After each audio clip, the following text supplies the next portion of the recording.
Thank you so much, Jawad, for giving your time today. It's my pleasure, Bhumika. Thank you so much for interviewing. And I believe this is your first time to Dubai Arbitration Yes. Week. How was your experience? I had been here before, at the time of the Dubai Arbitration Week, but it was more in the context of judging some competitions that were parallelly going on. This is the first time I have really attended the Dubai Arbitration Week events. And, starting from the inaugural, it was amazing. That's all that I can say. The sheer size and the magnitude. I mean, everything that happens in Dubai is very big. Right. So this is one of those very big events. And it was amazing. I mean, the kind of, arrangements that are made, the people who come here from all over the world, it shows very clearly that, Dubai is now the place For arbitration.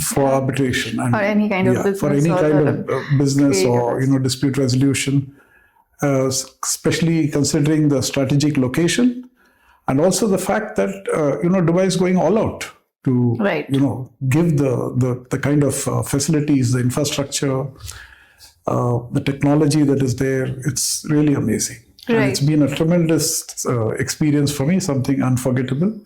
And I hope I'll be able to come again and again for this. We all are looking forward to this, actually. We all are hoping, actually, that we'll come again and again. Yes. So, Jawad, we all have been talking about technology. Yeah. So, please tell me how you are adapting technology in IAMC. See, in the IAMC, the first step that we are taking is to have a case management platform. Right. So everything will be digitalized, right from the documentation to the transcriptions to everything will be digitalized. And that will make things much simpler and it will be AI driven also. So right from the scheduling of the dates to exchange of documents. So everything will be done online. So we are tying up with a tech company to install that for us. So they're licensing it to us, and we hope that that would really, make things much easier, not only for the arbitrators, but also for the lawyers who are doing the arbitration. Because you can imagine how, the kind of time and energy that is spent in exchanging documents, sending correspondence, so that everything will be done online. So it makes things much easier. And we have to save our time, cost, definitely. and everything. And definitely the cost saving will be there because of this. Yes. Right. We have been talking about arbitration and mediation, especially MEDAB. So please share your thoughts on it. Do you think it has a future? See, my strong belief is that MEDAB is the future. Okay.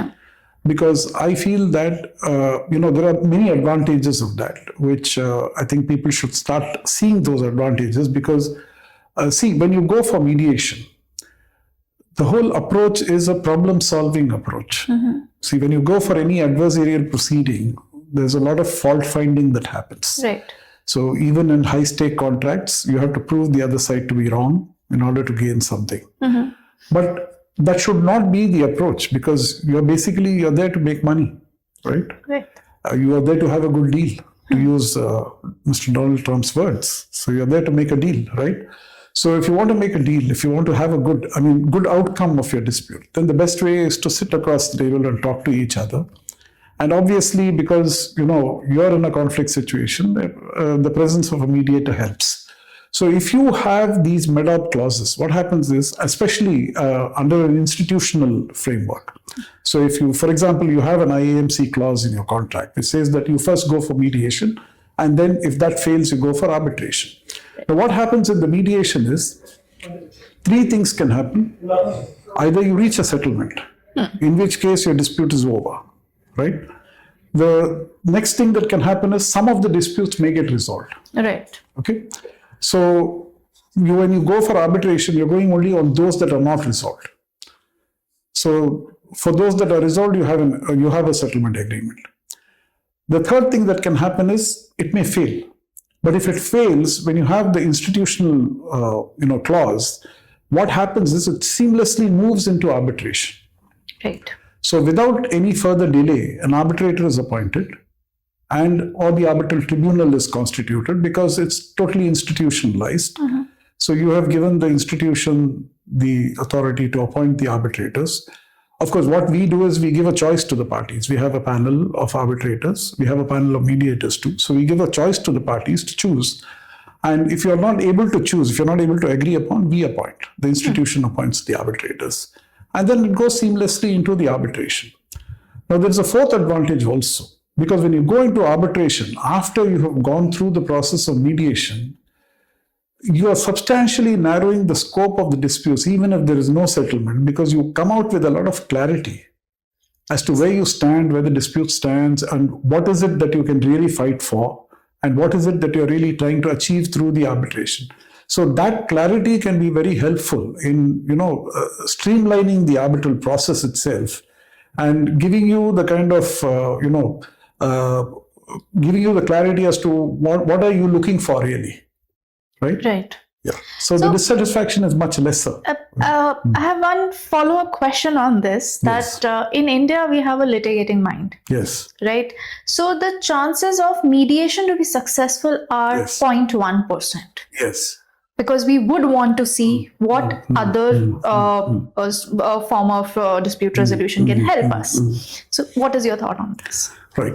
So perhaps you're right in the sense that, we have a more litigation mindset. That's simply because for 200 years, we have been given a system which is based on the Anglo-Saxon jurisprudence of adversarial dispute resolution. We have been given that, and we believe that somebody should decide our dispute for us. So we don't want to take those decisions. But what I'm seeing in the future is that people are getting more and more frustrated and disappointed with the adversarial system because they're seeing that the outcomes are not really satisfactory. Okay, there's something missing there, and relationships are spoiled, and you are holding something that you cannot really realize, because getting an award is one thing, right? And executing the award is another game altogether. Absolutely. So the proof of the pudding is in the eating. You have an award, but you don't have the money. Right. Whereas in a mediation, the outcome would be that it would be a settlement that works for both parties. I can give you many examples of how this works and why this makes more sense for business to go for mediation rather than go for arbitration. Of course, arbitration option is always there. Right. But my belief is that also, considering the kind of challenges that we are facing in India with 550 million cases pending in the courts, and the kind of infrastructural challenges, the judge population ratio, no matter what you do, we are not going to be able to overcome this problem. Right. But what we need to do is we need to separate dispute resolution from justice delivery. Right. Right. So dispute resolution does not require justice delivery. The concept of justice, why should it come in disputes? You and I have a misunderstanding. Right? We are both equally placed. Right. We are partners in the contract. Right? So we need to sort out our issues. And we need to do that sitting across the table with the help of a neutral person who's able to give us different perspectives, right? Different way of looking at things. And perhaps we can find a solution to that. Right. So why should we really go for an adversarial process when we can solve the problem? Why should we inflame the problem when we can solve the problem? I always say that, unfortunately, our lawyers are trained as problem inflamers, not as problem solvers. The Attorney General himself said that I'm trained as a gladiator. Right. So mediation is the buzzword now. But what is required more is that we need a change in the mindset. Right. There should be a cultural shift, a paradigm shift in the culture of dispute resolution. Right. And that's what we are trying to promote through IAMC. Right. So at IAMC, we are not talking just about arbitration. We are talking about mediation also. And we are putting a lot of emphasis on mediation. And perhaps we are the only institution in India that's talking of mediation too. Yes. As a form of dispute resolution. Nobody else is talking about it. I wonder why. It will pick up probably when people see a shift. I'm hoping that mediation is the next thing. Next big thing. Since we are in Dubai, let me say inshallah. Yes, inshallah.